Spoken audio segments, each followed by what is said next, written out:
માતા કી જો આપણે સવારે 9 વાગ્યાથી આટલી ભવ્ય યાત્રા નાના મોટા 4 રસ્તાથી કાઢી તેમાં એક સાથે ઇતિહાસમાં સૌથી મોટી રેલી આપણે કાઢી અને એક સાથે હજારો લોકો જોડાયા. હમણાં પણ આટલો ભવ્ય આદિવાસી કૃતિઓ જોઈ, આદિવાસી સંસ્કૃતિ નિહાળી, બધા જ આદિવાસી આગેવાનો પણ પૂરા ગુજરાતથી અહીંયા આવ્યા છે અને અહીંયા પણ હજારો આદિવાસી અહીંયા બેસ્યા છે અને આના પછી બધા સાથે મળીને આપણે જમવાનું પણ છે ને પાછું નાચવાનું પણ છે. એટલે આટલું ઢીલું ભારત માતા કી જય નહીં ચાલશે. બધા મુઠ્ઠી વાળીને પાછળ લગીને ભારત માતા કી ભારત માતા કી વંદે વંદે જય જોહર, જય આદિવાસી, જય બિરસા મુંડા. હવે કઈ લાગ્યું કે આપણે કોઈ પ્રોગ્રામમાં આવ્યા છે. આજે ખાસ કરીને આપણા વલસાડ જિલ્લામાં આદિવાસી સંમેલન આયોજન કરવામાં આવ્યું હતું, પણ જે રીતની સંખ્યા અને જે રીતનો પ્રતિસાદ અમને પૂરા વલસાડ જિલ્લામાં નાના મોટાઓ મળ્યો છે એ આ આદિવાસી સંમેલન નહીં પણ આદિવાસી મહા અને મેગા સંમેલન બની ગયું. એના માટે તમને બધાને ખૂબ ખૂબ શુભકામના આપું છું. ત્યારે આજે ખાસ કરીને અભિવાદન કાર્યક્રમ આપણે વલસાડ જિલ્લામાં યોજ્યો છે. એમાં આપણા વલસાડના જ લોકલાડીલા ધારાસભ્ય ધરમપુરમાં જે અવિરત સેવા આપી છે, દરેક નાના મોટા કાર્યકર્તા સાથે મળે, દરેક નાના મોટા પ્રશ્નો સોલ્વ કરે અને હંમેશા લોકોની વચ્ચે રહી છે એવા ધરમપુરના લોકલાડીલા ધારાસભ્ય મારા મોટા ભાઈ અને વલસાડ જિલ્લાનું ગૌરવ એવા અરવિંદભાઈ પટેલને પૂરા ગુજરાતના ભારતીય જનતા પાર્ટીના ઉપાધ્યક્ષ બનાવ્યા છે. એમનું હું ખૂબ ખૂબ સ્વાગત કરું છું. આ આપણા વલસાડ જિલ્લા માટે ગૌરવની વાત છે, કારણ કે ગુજરાત ભારતીય જનતા પાર્ટી એ પૂરા વિશ્વની સૌથી મોટી પાર્ટી છે. ત્યારે વિશ્વની સૌથી મોટી પાર્ટી એ ગુજરાતમાં એમનો જન્મ થયો, ગુજરાતમાં લેબોરેટરી કહેવાય, એને ઉપાધ્યક્ષ બનાવ્યું એટલે આપણા માટે પૂરા વલસાડ જિલ્લા માટે ગૌરવની વાત કહેવાય. એ જ રીતે આપણા પૂર્વ કેબિનેટ મંત્રી, દિગ્ગજ ધારાસભ્ય, આદિવાસી ક્ષેત્રે વર્ષો સુધી ઉમરગામથી અંબાજી લગીને અવિરત સેવાઓ દાયકાઓ સુધી આપી, સાથે ગુજરાત વિધાનસભાના પણ 2 વાર અધ્યક્ષ રહ્યા છે અને નાના મોટા કાર્યકર્તાની સાથે હંમેશા રહી છે એવા આપણા ગણપતભાઈ વસાવા સાહેબ આપણા ગુજરાત પ્રદેશના આદિજાતિ મોરચાના અધ્યક્ષ બન્યા છે. એમને પણ હું અભિવાદન કરું છું. સાથે જ આપણા વલસાડ જિલ્લામાં સોનલબેનને પણ આપણા ગુજરાત પ્રદેશના મંત્રી બનાવ્યા છે, એમનું પણ ખૂબ ખૂબ અભિવાદન કરું છું. અને સાથે જ ખાસ ઉપસ્થિત આપણા ગુજરાતના દિગ્ગજ આદિવાસી નેતા, ગણદેવીના લોકલાડીલા ધારાસભ્ય, ગુજરાતના આદિજાતિ મોરચાના કેબિનેટ મંત્રી અને આપણા વલસાડ જિલ્લાના એવા પ્રભારી એવા નરેશભાઈ પટેલને પણ હું ખૂબ ખૂબ સ્વાગત કરું છું. સાથે મંચસ્થ બધા જ મહાનુભાવો, ધારાસભ્ય, વલસાડ જિલ્લાના પ્રમુખ, મારા જિલ્લા પંચાયતના પ્રમુખ, મંડળોના પ્રમુખ અને આટલી વિશાળ સંખ્યામાં ઉપસ્થિત દરેક જનતાનું ખૂબ ખૂબ સ્વાગત કરું છું. જેમ આપણે વાત કરી, પૂરા ભારતમાં 11% આદિવાસી રહે છે અને મધ્યપ્રદેશ, છત્તીસગઢ, ઓડિશા, મહારાષ્ટ્ર, ગુજરાત એમાં મુખ્ય સ્તરે મોટા પાયે આદિવાસી રહે છે. ત્યારે પૂરા ભારતમાં સૌથી વધુ આદિવાસી 4થા નંબર પર ગુજરાતમાં રહી છે. ઉમરગામથી અંબાજી એ આદિવાસી પટ્ટો એમાં વિશાળ સંખ્યામાં રહી છે અને પૂરા ગુજરાતમાં 1,11,00,000 જેટલા આદિવાસી રહી છે. ત્યારે મહારાષ્ટ્રથી ગુજરાત 1960માં અલગ પડ્યું અને ઉમરગામથી અંબાજી જે આદિવાસી પટ્ટી છે એને કોંગ્રેસે કોઈ પણ જાતનો વિકાસ જ એમણે ના કર્યો. પૂરા ઉમરગામથી અંબાજી લગીને ખાલી 1 કે 2 સબસ્ટેશન. એના કારણે આપણો આદિવાસી પટ્ટી, પૂરા આદિવાસી લોકો અંધકારમાં રહ્યા, દીવા તળે રહ્યા અને વીજળી જોઈ જ નહીં. પણ આપણા નરેન્દ્ર મોદી સાહેબ 2001માં મુખ્યમંત્રી બન્યા અને પછી એમણે જ્યોતિગ્રામ યોજના આપણા આદિવાસી જિલ્લા ડાંગમાંથી ચાલુ કરી અને સેંકડો સબસ્ટેશન બનાવ્યા. એના કારણે ઉમરગામથી અંબાજીને પૂરા ગુજરાતમાં 24 કલાક અને 365 દિવસ વીજળી આપવાનું કામ આપણા નરેન્દ્ર મોદી સાહેબે કર્યું છે. અને આજે કોઈ નાના પોડાના યુવાનને કહેવો કે તમે નાના પોડાથી કે વલસાડથી કે નવસારીથી કે ઉમરગામથી કે વાપીથી ફાનસ લઈ આવો તો એ કહેશે ફાનસ એટલે શું? એ કામ આપણા નરેન્દ્ર મોદી સાહેબે કર્યું છે. અને એટલું જ નહીં, આ કોંગ્રેસ વાળા આદિવાસી આદિવાસી આદિવાસી કરે પણ આપણા આદિવાસી ગરીબ રહે, આદિવાસી ભણે નહીં, એના માટે પૂરું કાવતરા કરતા. એના કારણે જ ઉમરગામથી અંબાજી જે આદિવાસી પટ્ટી છે એમાં એમણે કોઈ પણ સાયન્સ સ્કૂલ જ નહીં બનાવી. એટલે 11મા 12મામાં આપણા છોકરાઓ સાયન્સ સ્કૂલમાં નહીં જાય એટલે એન્જિનિયર પણ નહીં બની શકે, ડોક્ટર પણ ના બની શકે. એના માટે કાવતરું કર્યું હતું. આપણે ના ભણીએ અને ગરીબ રહે એના માટે કોંગ્રેસે પૂરું સુનિશ્ચિત આવો કાવતરું કર્યું હતું. ત્યારે મોદી સાહેબ જ્યારે મુખ્યમંત્રી બનાવ્યા, પૂરી ઉમરગામથી અંબાજી લગીને હજારો સાયન્સ સ્કૂલ બનાવી, સાયન્સ કોલેજ બનાવી, એન્જિનિયરિંગ કોલેજ બનાવી અને મેડિકલ કોલેજ બનાવી. એના કારણે આપણા હજારો આદિવાસીઓ આજે એન્જિનિયર્સ અને ડોક્ટર બન્યા છે. એના માટે પણ મોદી સાહેબનું ખૂબ ખૂબ અભિનંદન. અને રમણભાઈ બહુ અગત્યની વાત કરી, એકદમ મહત્વની વાત આપણા દિગ્ગજ ધારાસભ્ય રમણભાઈ પાટકરે કરી કે 1960 થી જ્યાં લગીને કોંગ્રેસનું 45 વર્ષ રાજ હતું ત્યારે એમણે ફક્ત 6000 કરોડ જ આપણા આદિવાસીઓ માટે આપ્યો. 45 વર્ષમાં 6000 કરોડ આપણા નરેન્દ્ર મોદી સાહેબ મુખ્યમંત્રી 2001માં બન્યા. પહેલી પંચવર્ષીય યોજનામાં 15000 કરોડ, બીજી પંચવર્ષીય યોજનામાં 45000 કરોડ, 2023માં આપણા ગુજરાતના લોકલાડીલા નાણામંત્રી અને વલસાડ જિલ્લાનું ગૌરવ એવા આપણે કનુભાઈ દેસાઈ 1 લાખ કરોડનું બજેટ આપ્યું, 1 લાખ કરોડનું. અને હમણાં આપણા ભગવાન બિરસા મુંડાજીની જન્મ જયંતિ હતી ત્યારે આપણા નરેન્દ્ર મોદી સાહેબે વન બંધુ કલ્યાણ યોજના હેઠળ 2 લાખ કરોડ રૂપિયા આપ્યા. 2 લાખ કરોડ. દર વર્ષે આપણે કેટલા લાખો કરોડો રૂપિયા આપણા આદિવાસીનું જે રસ્તા છે, પાયાની સુવિધા છે એના માટે ખર્ચાવાના છે. અને એટલું જ જ્યારે પ્રધાનમંત્રી મોદી સાહેબ 2014માં બન્યા અને કોંગ્રેસ આદિવાસી આદિવાસી આદિવાસી કરે છે ત્યારે 2014માં આપણા ભારત દેશનું કેન્દ્રનું બજેટ ફક્ત 25000 કરોડ આપણા આદિવાસીનું, પૂરા દેશનું 25000 કરોડ બજેટ આપણા નરેન્દ્ર મોદી સાહેબ પ્રધાનમંત્રી બન્યા અને આજે 2025માં જે છેલ્લું બજેટ આપ્યું એમાં આદિવાસી માટે 1,40,000 કરોડનું બજેટ આપણા મોદી સાહેબ આપ્યું છે. અને એ જ રીતે ઉમરગામથી અંબાજી તમને ખબર હશે કે આપણા આદિવાસીમાં સિકલ સેલની કેટલી મોટી સમસ્યા છે. સિકલ સેલના લીધે આપણે કેટલા સ્વજનો ગુમાવ્યા છે.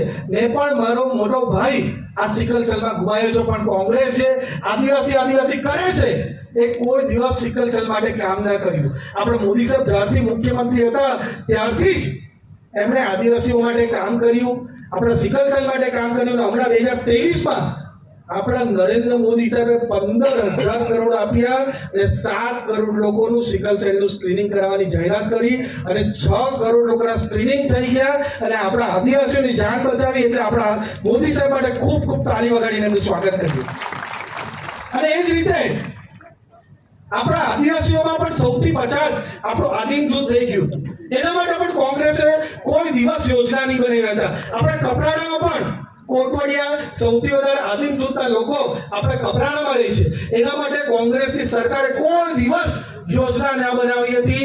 આપણા મોદી સાહેબે લાખ કરોડ કરતા વધારે ખાસ કરીને આપણા આદિમ જૂથ માટે રાખે છે. એવા અનેક કામ મોદી સાહેબે આદિવાસીઓ માટે કર્યા. પૂરા ભારત દેશમાં આદિવાસીઓના અસંખ્ય મ્યુઝિયમ ખોલ્યા, ટ્રાઇબલ યુનિવર્સિટી પણ બનાવી.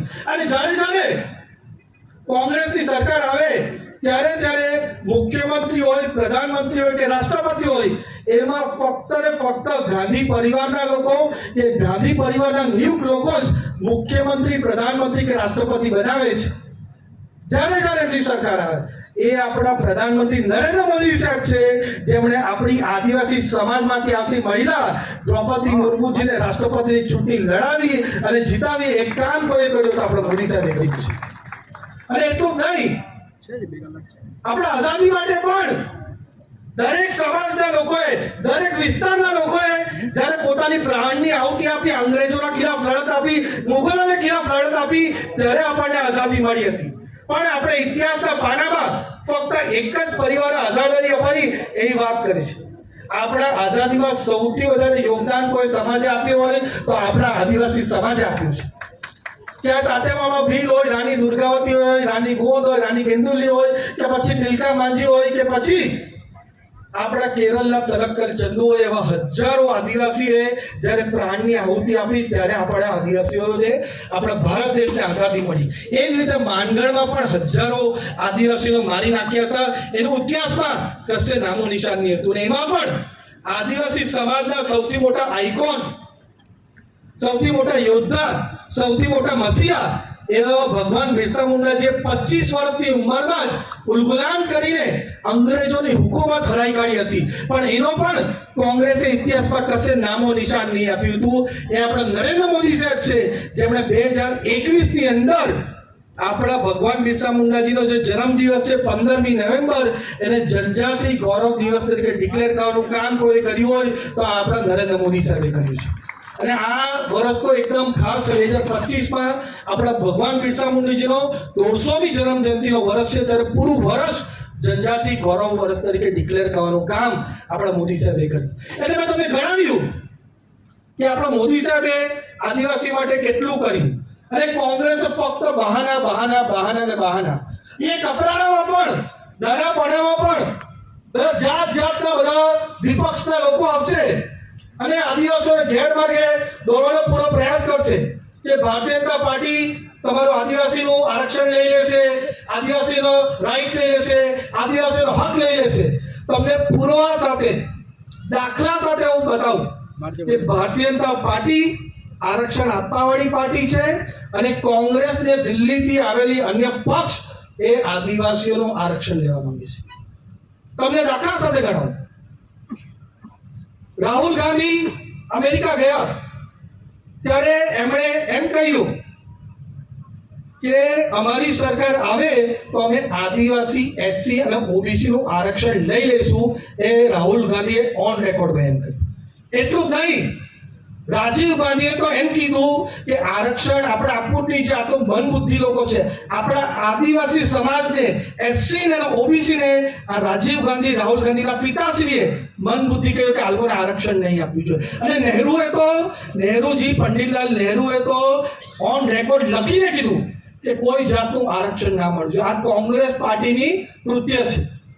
અને એ જ રીતે અન્ય પક્ષ, દિલ્હીથી આવેલી પાર્ટી અરવિંદ કેજરીવાલ, એણે ઓન રેકોર્ડ વિડીયો પર કહ્યું કે એસટી, એસસી અને ઓબીસી ને એક જ વાર આરક્ષણ મળવું જોઈએ. અને એમ પણ કહ્યું કે એસટી, એસસી અને ઓબીસી આરક્ષણ મળે છે એમાં આવકની મર્યાદા લાગવી જોઈએ. તમે કહો, આપણે બધા જ હજારો આદિવાસી અહીંયા બેસ્યા છે, આપણને એક જ વાર આરક્ષણ મળવું જોઈએ કે હંમેશા માટે આરક્ષણ મળવું જોઈએ? હંમેશા કે એકવાર? હંમેશા ને. તો આ અન્ય પક્ષના જે ધારાસભ્યો અહીંયા આદિવાસી કરે છે, ગેરમાર્ગે દોરે છે, પોતાની જાતને મસીહા બતાવે છે, એમના પાર્ટીના સુપ્રીમો કહે છે કે એક જ વાર આરક્ષણ મળવું જોઈએ અને પાછું એમાં કહે છે કે આવક મર્યાદા રાખવું જોઈએ. ત્યારે અન્ય પક્ષના જે બધા ધારાસભ્યો છે, કોંગ્રેસના જે આદિવાસીનો ધારાસભ્ય છે, એ એમની પાર્ટીના બોલતા પોપટ છે. રાહુલ ગાંધી અને અરવિંદ કેજરીવાલના ખિલાફ બોલવાની હિંમત જરાક પણ એમાં નથી. બંને પાર્ટીના નેતાઓ, કોંગ્રેસ અને અન્ય પક્ષના, એ કહે છે કે આદિવાસીઓને કંઈ પણ થાય ને તો અમે તીર કામઠા લઈને બહાર નીકળશું, નેપાળવાડી કરશું, એવા જાત જાતના બયાન એ લોકો આપે છે. આપણા બાજુના જિલ્લો નવસારીમાં, દાવેલમાં આદિવાસી યુવકની હત્યા ઇસ્લામિક કટ્ટરપંથી લોકોએ કરી, કારણ કે આપણા આદિવાસી યુવકે ગૌ હત્યા કરવા ઇનકાર કર્યો એટલે એમની હત્યા કરી નાખી. છતાં જે આદિવાસી આ લોકો કહે છે બધા ધારાસભ્યો, એમણે 15 દિવસ લગીને તાક્યો નહીં. હું પોતે તરત જ અંતિમ યાત્રામાં સામેલ થયો અને આદિવાસી યુવકને આપણે ન્યાય મળે એના માટે કામ કર્યું. પણ આદિવાસી કરે છે એ નહીં ગયા. નવસારીના ધારાસભ્ય જે આદિવાસી કરે છે, કંઈ પણ થાય તો ઉમરગામ લગીને જાય, ઝારખંડ જાય, છત્તીસગઢ જાય, પણ એ નવસારી જિલ્લાની અંદર હત્યા થઈ તો નવસારી જિલ્લામાં નહીં થઈ. આપણા નરેશભાઈ જો લોકલાડીયા ધારાસભ્ય છે, કેબિનેટ મંત્રી છે, આદિવાસીઓને સર્વાંગી વિકાસ માટે હર હંમેશ કામ કરે છે ને કોઈ જાતની આ કોંગ્રેસને આમ આદમી પાર્ટી જેવી ફાકા ફોજદારી આપણે નરેશભાઈ કરતા નથી. એમનું કામ કરે છે. આ જે આદિવાસી કરે છે એમના પરિવાર માટે આપણે કંઈ નહીં કર્યું. આપણે નરેશભાઈ પટેલે કોઈ પણ એડવર્ટાઇઝમેન્ટ વગર આજે આપણા આદિવાસી યુવકની હત્યા થઈ, એમની પત્નીના એકાઉન્ટમાં ડાયરેક્ટ ડીબીટીના માધ્યમથી પૈસા નાખવાનું કામ આપણા નરેશભાઈ કર્યું છે. એમના માટે ખૂબ ખૂબ તાળી વગાડવું છે. આ કહેવાય આદિવાસીઓનો વિકાસનું કામ. અને એ રીતે જ હમણાં નરેન્દ્ર મોદી સાહેબ ભારતીય જનતા પાર્ટી આદિવાસીઓનું કેટલું સન્માન કરે છે, હંમેશા આદિવાસીઓનો સર્વાંગી વિકાસ થાય એના માટે કામ કરે છે. છતાં કોંગ્રેસના ધારાસભ્ય, મધ્યપ્રદેશના ધારાસભ્ય ફૂલસિંહ બારિયા મધ્યપ્રદેશમાં એમ કીધું કે એસટી અને એસસી મહિલાનું બલાત્કાર કરે ને રેપ કરે તો તમને સ્વર્ગ મળશે. તમે વિચારો કોંગ્રેસના ધારાસભ્ય શું કહી રહ્યા છે. એમ કહે છે કે એસટી અને એસસી સમાજની મહિલાનું રેપ કરો તો તમને જન્નત નસીબ થશે, સ્વર્ગ નસીબ થશે, એવું બયાન મધ્યપ્રદેશના કોંગ્રેસના ધારાસભ્યએ આપ્યું. પાછું મીડિયા 2 દિવસ પછી પૂછ્યું કે તમને કોઈ વસવસો છે આ બોલ્યા તેમાં, તો એમણે કીધું મને કઈ વસવસો નથી, મેં જે બોલ્યો એ બયાન પર કાયમ છું. એ બતાવે છે કે કોંગ્રેસ જે આદિવાસી કરે છે એમના મનમાં, એમના દિલમાં આદિવાસી અને દલિતની ખિલાફ કેટલી વધારે ખરાબ વિચાર છે, કેટલું વધારે આપણને નફરત કરે છે એ કોંગ્રેસના ધારાસભ્ય બતાવે છે, કોંગ્રેસની માનસિકતા બતાવે છે. અને એટલું જ નહીં, હમણાં પરમ દિવસે રાહુલ ગાંધી મધ્યપ્રદેશના ઇન્દોરમાં ગયા ત્યારે ફૂલસિંહ બારિયા સાથે સ્ટેજ પર સેટ કર્યું અને ફૂલસિંહ બારિયાનું એમણે સન્માન પણ કર્યું. એ બતાવે છે કે રાહુલ ગાંધી જે ફૂલસિંહ બારિયા કીધું એની સાથે પૂરી રીતે સંમત છે. એટલે આપણે સમજી જવું જોઈએ કે આદિવાસીઓનું આરક્ષણ લેવા કોણ માંગે છે અને આદિવાસીઓનો વિકાસ કોણ કરે છે. અમે તમને દાખલો આપ્યો કે કોંગ્રેસ અને અન્ય પક્ષ એટલે આમ આદમી પાર્ટી વાળા આરક્ષણ લેવા પણ કરેલા છે. મેં તમને વાત કરો ભારતીય જનતા પાર્ટીની, જે હંમેશા કહે છે કે આદિવાસીનું આરક્ષણ ભારતીય જનતા પાર્ટી લે છે. હવે તમને દાખલો આપું કે ભારતીય જનતા પાર્ટી તો આરક્ષણ આપે છે.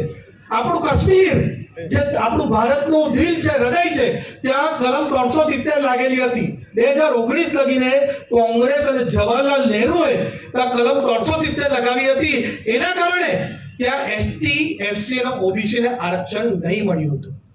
આપણા એસટી, એસસી અને ઓબીસી ને ત્યાં કાશ્મીરમાં આરક્ષણ નહીં મળતું હતું. ત્યારે આદિવાસીઓ જમીન પણ નહીં ખરીદી શકે એના માટે કોંગ્રેસે કાવતરા કર્યા હતા. બધા લોકોએ આંદોલન કર્યા પણ કોંગ્રેસે ત્યાં આરક્ષણ નહીં આપ્યું. એ આપણા પ્રધાનમંત્રી નરેન્દ્ર મોદી સાહેબ છે અને ગૃહમંત્રી અમિત શાહ સાહેબ છે જેમણે 2019માં કલમ 370 હટાવી કાશ્મીરને પૂરેપૂરું ભારતમાં લીધો અને ત્યાંના એસટી, એસસી અને ઓબીસી ને આરક્ષણ આપવાનું કામ આપણા મોદી સાહેબ અને ભારતીય જનતા પાર્ટીની સરકારે કર્યું છે. આ દાખલો છે કે અમે ભારતીય જનતા પાર્ટી આરક્ષણ આપીએ છીએ અને કોંગ્રેસ અને આમ આદમી પાર્ટી વાળા આરક્ષણ લે છે. બીજો દાખલો આપું તમને. ગોવા, પૂરા ભારત દેશમાં અંગ્રેજોનું રાજ હતું. ગોવાની અંદર પોર્ટુગીઝનું રાજ હતું. ત્યાં 1961માં ભારત દેશને આઝાદી મળી હતી. ત્યાં પણ 1961 થી આપણા આદિવાસીઓ માટે આરક્ષણ નહીં મળતું. અનેક લડત આપણા આદિવાસીઓ કીધું. પૂરી જે સાઉથ ગોવા છે 15 લાખની વસ્તીમાં આપણા આદિવાસીઓ ત્યાં મોટી પાયામાં, લાખોની પાયામાં રહી છે. કોંગ્રેસના ખિલાફ અનેક આંદોલન આદિવાસીઓ કર્યા પણ ત્યાં આદિવાસીને આરક્ષણ નહીં મળ્યું. આપણા જ્યારે મુખ્યમંત્રી મનોહર પર્રિકર હતા ત્યારે આદિવાસીઓ માટે સર્વાંગી વિકાસની યોજના બનાવી અને 2024 ની અંદર લોકસભા ઇલેક્શન પહેલા નરેન્દ્ર મોદી સાહેબ, અમિત શાહ સાહેબને ગોવાના લોકો મળ્યા ત્યારે એમણે કીધું કે અમારી સરકાર બની એટલે તરત જ અમે ગોવામાં આરક્ષણ મળે એના માટે આપણે પ્રયત્ન કરશું. આપણી 2024માં લોકસભામાં જીતી ગયા અને સૌથી પહેલું બિલ પાસ કર્યું એમાં ગોવા વિધાનસભામાં આદિવાસીઓને આરક્ષણ આપવાનું કામ આપણા મોદી સાહેબે કર્યું. હવે ગોવામાં 10% આપણા આદિવાસીઓને આરક્ષણ મળ્યું છે. એટલે ભારતીય જનતા પાર્ટીએ આરક્ષણ આપ્યું અને કોંગ્રેસ અને આમ આદમી પાર્ટીએ આરક્ષણ લીધું. કોણે આપ્યું આરક્ષણ? ભારતીય જનતા પાર્ટીએ. અને કોણે લીધું આરક્ષણ? કોંગ્રેસ અને આમ આદમી પાર્ટીએ. આ હંમેશા યાદ રાખજો. અને નીચે લગીને લોકોને આપણે બધાએ કહેવાનું છે, આજે આટલી મોટી સંખ્યામાં આપણા આદિવાસી લોકો અહીંયા ઉપસ્થિત છે. પૂરું કોંગ્રેસમાં ગાંધીનગર અને આમ આદમી પાર્ટી દિલ્હી અને ઇટલી આજે હલી જવાનું છે. અને નાના મોટા છમકલા કરવા લોકો આવેલા છે. એવા દેડિયાપાડા અને વાંસદાના લોકો પણ ગણપતભાઈ પૂરી રીતે હલી જવાના છે. અને 2022માં 27માંથી 24 ભારતીય જનતા પાર્ટીની સીટ આવી હતી. આપણા ગણપતભાઈ, નરેશભાઈ, જગદીશભાઈ વિશ્વકર્માની આપણે આગેવાનીમાં 2027માં 27માંથી 27 આદિવાસી સીટ આપણે લાવશું. વાંસદા અને દેડિયાપાડાની પણ સીટ લાવશું. અને તાલુકા પંચાયત અને જિલ્લા પંચાયતમાં ભારતીય જનતા પાર્ટી જ જીતશે. પાછો આદિવાસી દીકરા તરીકે, સાંસદ તરીકે તમે મને સાંસદ તરીકે સેવા કરવાની મોકો આપ્યો એના માટે ખૂબ ખૂબ ધન્યવાદ. ખૂબ ખૂબ આભાર આપણને ખૂબ સરસ સરકારને માહિતી આપવા બદલ. હવે